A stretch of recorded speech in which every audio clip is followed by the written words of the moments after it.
Welcome to Personal Pension Radio Podcast, where you get unconventional insights into retirement and lifestyle design that actually work.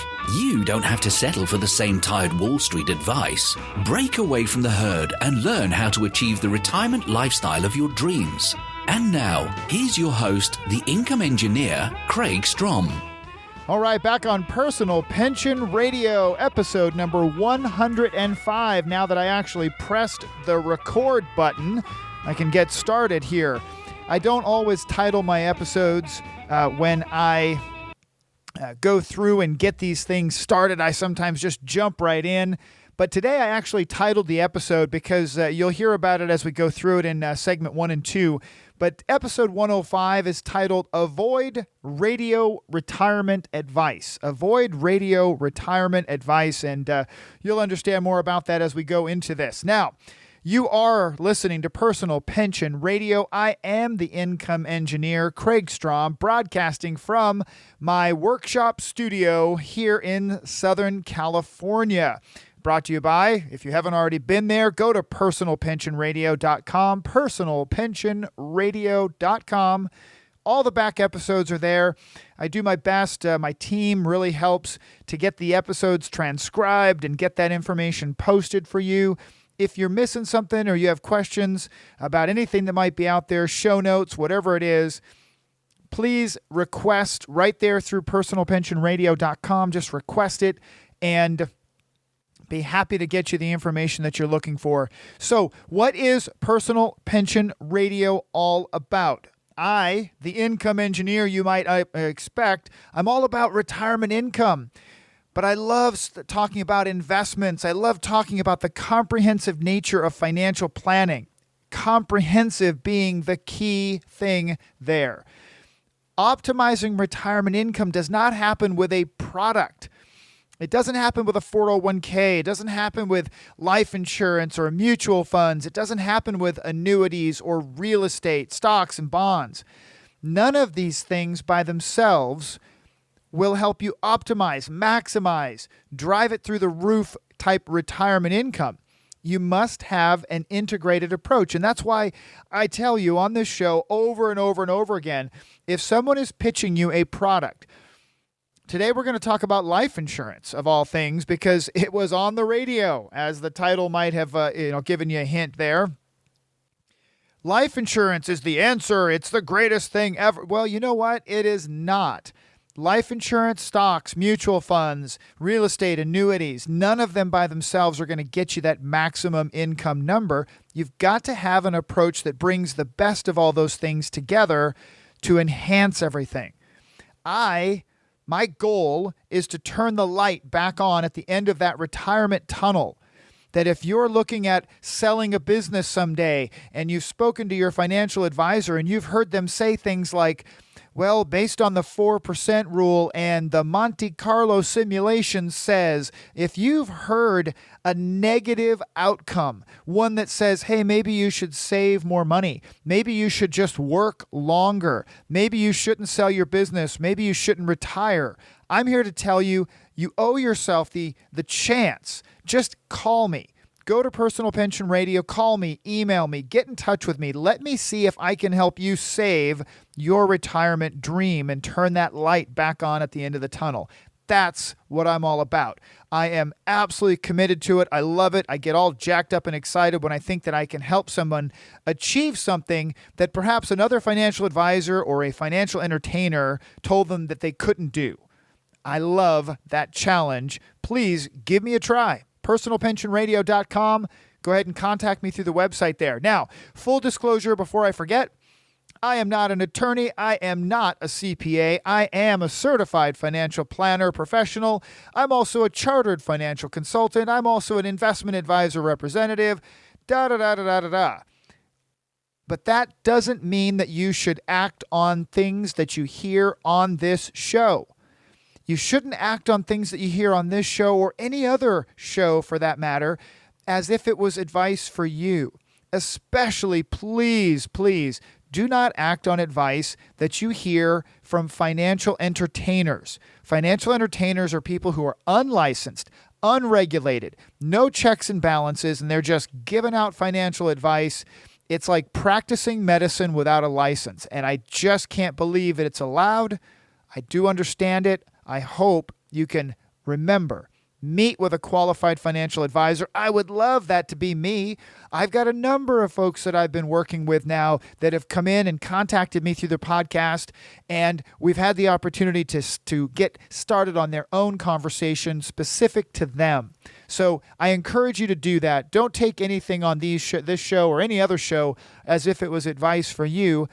Go to Personal Pension Radio, get in touch with me, and let's talk about your specific situation. All right, so let's jump into segment 1 is Watch Your Step. So some of you listeners, regular listeners, you know that I run a car show. Every Saturday I do a car show. I am a bit of a car nut. And on my way to the car show, early in the morning, by the way, there's a radio program on talking about an awesome retirement plan investment, a place that you can put your money and never lose money, and you can take out lots of money in retirement tax-free, and it's tax benefits, and it's amazing. And now, I knew exactly what it was, but here it is on the radio Saturday morning. What they were talking about was based on life insurance. You hear them say things like, call in and get a free book, and we'll get an illustration to you that's specific for you. And they talk about tax-free income, and they use buzzwords in my industry, the buzzwords like projections and illustrations, and they show that the income will be this much at this age. And they actually said, for example, that they had someone who had recently started working with them, and this is where I almost crashed my truck. They recently started working with them, and they were going to put in $60,000 a year. $60,000 a year. And what this is basically is life insurance. We're going to talk about it in a lot more detail in a minute, but this is a certain kind of life insurance. And when the host started talking about someone was going to put in $60,000 a year and was going to be able to take out this huge amount of money in retirement based on the projections and based on the illustrations. And, well, I'm here to tell you those illustrations are going to be the topic of actually segment 2, which was a listener question that came in. Ironically, it all tied together. But here's the funny thing. The next day, the day that I'm recording this on Sunday, on my way to an air show. So yeah, I like to go to a lot of shows. So there was an air show near where I live at the Chino. That was the Upland at the Cable Air Show. I was going to go up and check that out because that'd be kind of fun. So I thought I'd go up and walk around and take a look at the air show. On my way to the air show, sure enough, there was a replay of that same program that I had heard on Saturday morning. It's better than the 401k, yada, yada, yada. Now, here's the fun part. On the way back from the air show, so just a couple hours later, on the way back, on a different radio station, another financial entertainer on the radio talking about the greatest investment, the greatest place to put your money ever. It's better than a 401k, better than an IRA, better than investment accounts. You guessed it. Another show talking about life insurance being the best retirement account above all. So here it is, 2 days, Saturday morning and then Sunday morning times 2, 2 different shows dedicated to nothing but pitching the idea that life insurance is the solution. It is better than a 401k and better than a retirement or an investment account or just better than anything. Now, I'm a big fan of life insurance done right, but my goodness, can you imagine how much money these guys are spending on radio shows like this? I mean, it's literally in the, if not tens of thousands of dollars a month. Some of these radio stations can cost $100,000 for a month or 6 months of advertising. It's an amazing amount of money that they're spending. And here's the crazy part. Segment 2, this question, I heard a financial radio show, Kraig, over the weekend. The host was talking about, now this is a question from a listener who's not in California. And sure enough, I heard a financial radio show over the weekend. The host was talking about a way to save for retirement without market risk. They called it the Raft Strategy, and they offered a free book and an illustration. Have you heard of this? Cannot believe it. This is another state. So that means this is radio stations all across the country, or at least all across a region. It's costing literally tens of thousands of dollars a month just to be on the radio. Can you imagine? It just drives me nuts. So let's tie these two things together. Watch your step. These things sound too good to be true to me, and I'm in the financial world. They sound too good to be true. But to the untrained ear, if you're not asking the questions and you're not diving deep enough, these things sound great. They kind of smell good too. In the beginning, they kind of smell good when you get one of these life insurance policies that you never lose money. So let me tell you exactly what it is. So if you've ever heard of the Raft Strategy, or you've heard other people on the radio speaking of a type of investment account that is called a 770 or a 702 account, or, this is a amazing place that's been around for so many years and you can put your money in and then take it out tax-free. Well, they are at this point on these radio shows, they are speaking of something called equity indexed universal life. It's called EIUL. It's called IUL. It's called indexed universal life insurance. Yes, it is life insurance. And before you jump onto the Dave Ramsey life insurance is a terrible investment train, hear this out to the end, please. Before you automatically switch off this podcast, notice that I am a bit riled up about this, but don't jump on the Dave Ramsey, anybody who sells life insurance is a horrible person bandwagon, because Dave Ramsey says all cash value life insurance is terrible and anyone that sells it is a crook. So, Dave Ramsey is an unlicensed financial entertainer who is flat out wrong. Completely, utterly, flat out wrong about cash value life insurance. So here's a question I have for someone like Dave Ramsey, right? Dave Ramsey, he has spoken, right? Has he said, he has spoken about life insurance till, 1,000 times on his radio show and his various books and all this other stuff. But has he ever spoken, or did he ever speak to one of his major bank partners about all the cash value life insurance they own? What am I talking about? Well, what I'm talking about is that for 6 years, Dave Ramsey's company had a partnership with Fifth Third Bank. Fifth Third Bank is a regional bank out of the Ohio area. They go into Ohio and Indianapolis and all of those kind of places. But Fifth Third Bank had been offering Dave Ramsey's education material for 6 years. Now, they have parted ways, but parted ways because of something else. But did Dave Ramsey ever, in those 6 years, ever speak to Fifth Third Bank about holding $1.6 billion in cash value inside what he calls the worst investment on the planet? That's right. Fifth Third Bank, a bank, owns cash value life insurance. Oh my gosh, the worst investment in the world, and a bank holds $1.6 billion inside the worst investment in the world? Can you tell I've got a little sarcasm going on? Let me ask you a question. Do banks ever do anything that is not good for the bank? No, of course not. So why would a bank hold $1.6 billion in cash value inside life insurance?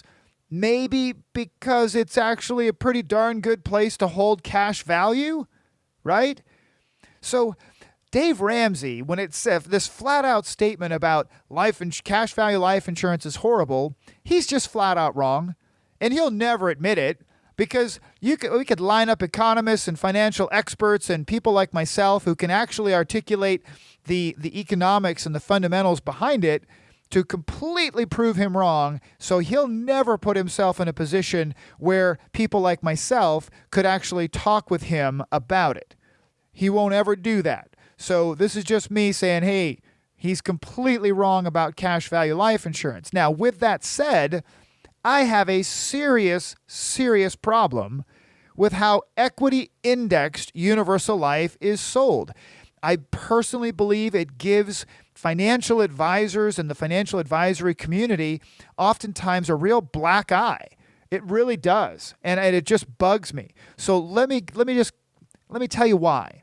Okay? Because these radio shows, these people who pitch these indexed universal life policies, they speak of rates of return that have no market risk, no downside. They also use words like illustrated and projections, but you pay close attention and they say things like based on our illustrations and based on our projections. Based on and illustrated and projections mean not guaranteed. Okay, it means these are projections. We don't know what they will be, right? Here's another little thing that I notice when I'm reviewing these, because in preparation to answer this question, I actually requested 3 different indexed universal life illustrations on the same hypothetical person, and I requested them from each independent company. Please send me what you would send me. I didn't try and design it in any particular way. I made one request, and I requested 3 for the same hypothetical individual, right? But here's something that I notice. I notice when it comes to illustrations and policies like these life insurance policies, size matters. Size matters. So if you look at an indexed universal life illustration, just the illustration necessary to present it to a possible client, they're 50 plus pages long. 50 pages long, okay? If you look at a standard whole life insurance illustration. Now, whole life is generally the type of life insurance that a bank would own because it's considered to be a Class A reserve asset, whole life insurance. So a standard whole life insurance illustration, maybe 19 pages, maybe 20 pages, right? But an indexed universal life illustration is 50 pages plus. Which one is more complicated and hard to understand? Which one has more room for nuances that could cause potential differences in an illustration? Yeah, that would be my guess too. The one that's 50 pages long has a whole lot more room for, I won't say error, but a lot more room in there for deviation, right? So, to be clear, I am a big fan of using life insurance as part of a financial plan. But it is not, I say not, the solution to maximum retirement income. Notice what I said. I'm a big fan of using life insurance as part of a financial plan, but it is not the solution to retirement and maxing it out.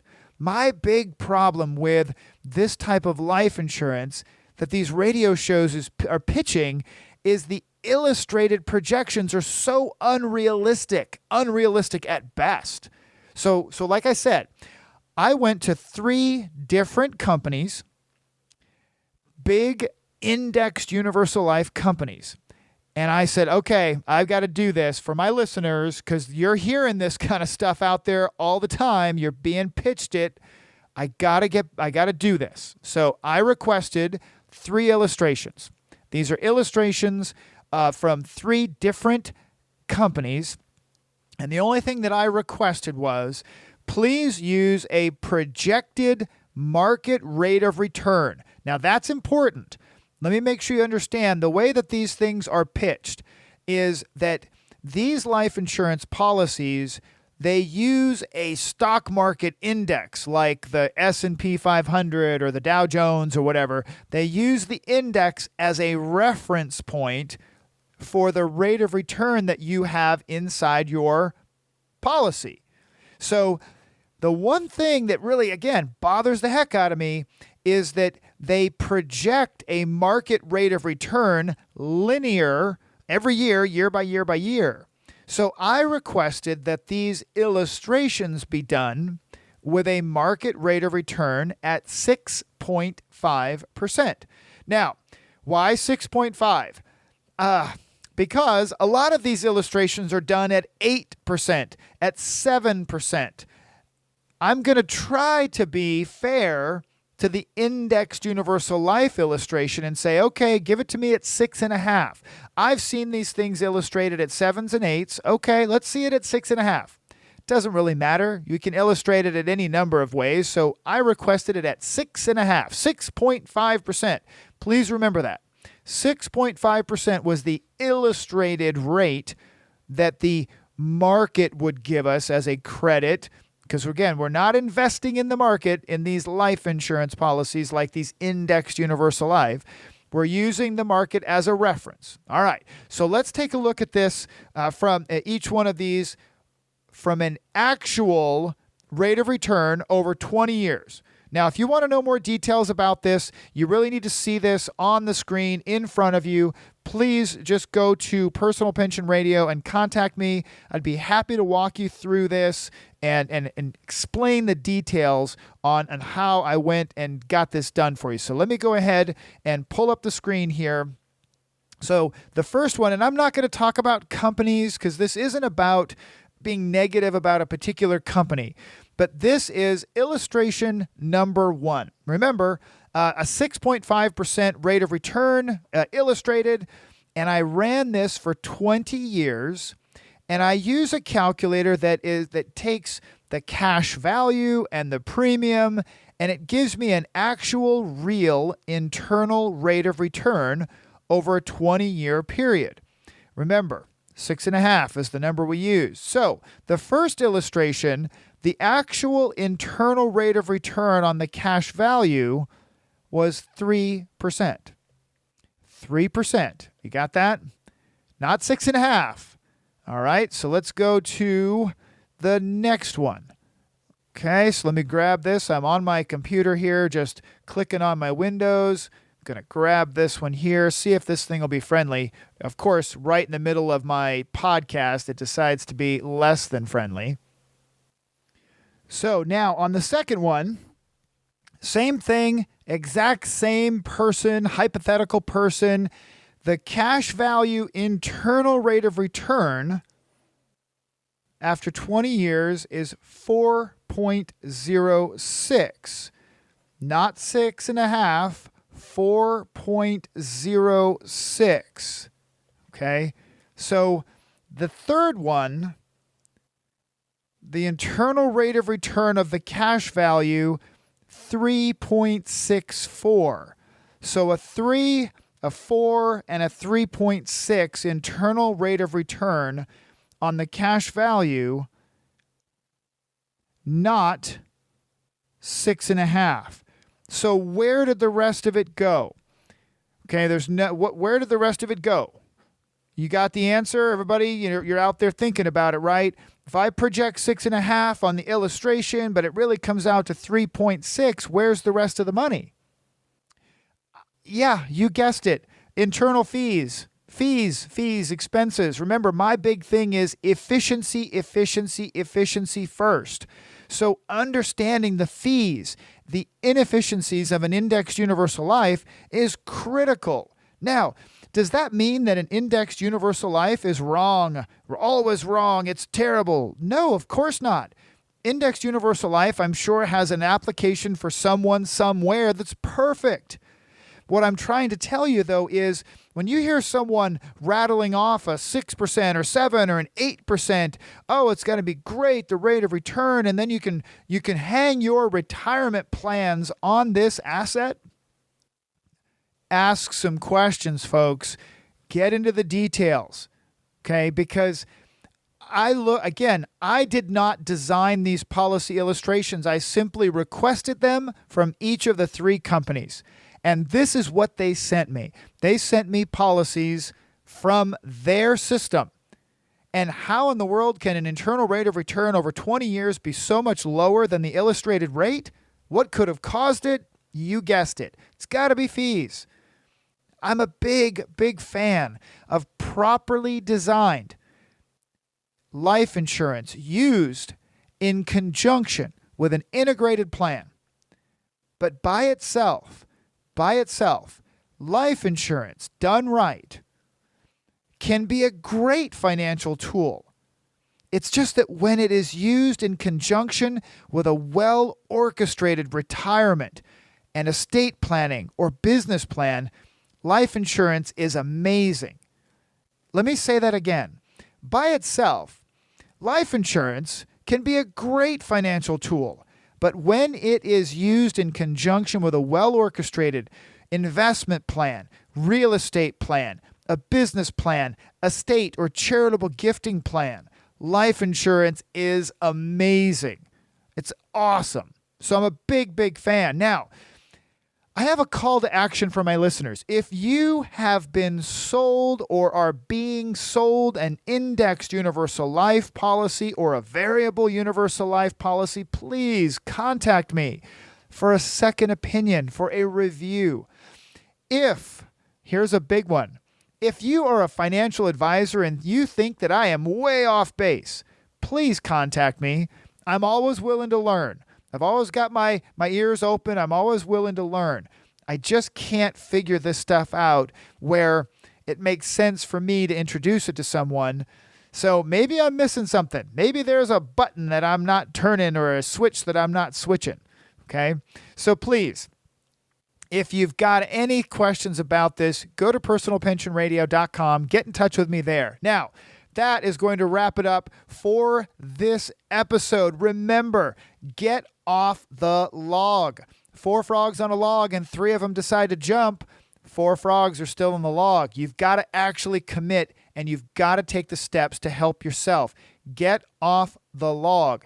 The future belongs to those who take action. If you accept the status quo, if you stay in line with the rest of the sheep in the line that you've been told to stand in without asking some questions, without stepping out and asking whether or not something could be different or better, you will always end up stuck on that same log or in that same line. I'm here to help. Very much looking forward to it. Thanks again for listening. Thanks again for all the great feedback and the questions. Keep it coming. I'll talk to you again real soon. Thank you for listening to the Personal Pension Radio podcast. If you missed anything during the show, that's okay. We took the notes for you. Check the show notes for links, offers, and a full transcript. And don't forget to head over to personalpensionradio.com and download your free retirement income report. While you're there, we would appreciate some iTunes love. Please leave us a fantastic rating on iTunes by going to personalpensionradio.com/iTunes. Thanks again for listening. Now for the disclosure. Information presented is for educational purposes only and is not intended for solicitation, sale or purchase of any security or financial product. Be sure to first consult with a qualified financial advisor and your tax professional before implementing any strategy discussed here. The term personal pension refers to a marketing name designed to educate future retirees and retirees about the economic principles behind creating their own pension-like income. The term personal pension is not intended to be confused with a defined benefit pension plan offered by an employer or by a government entity.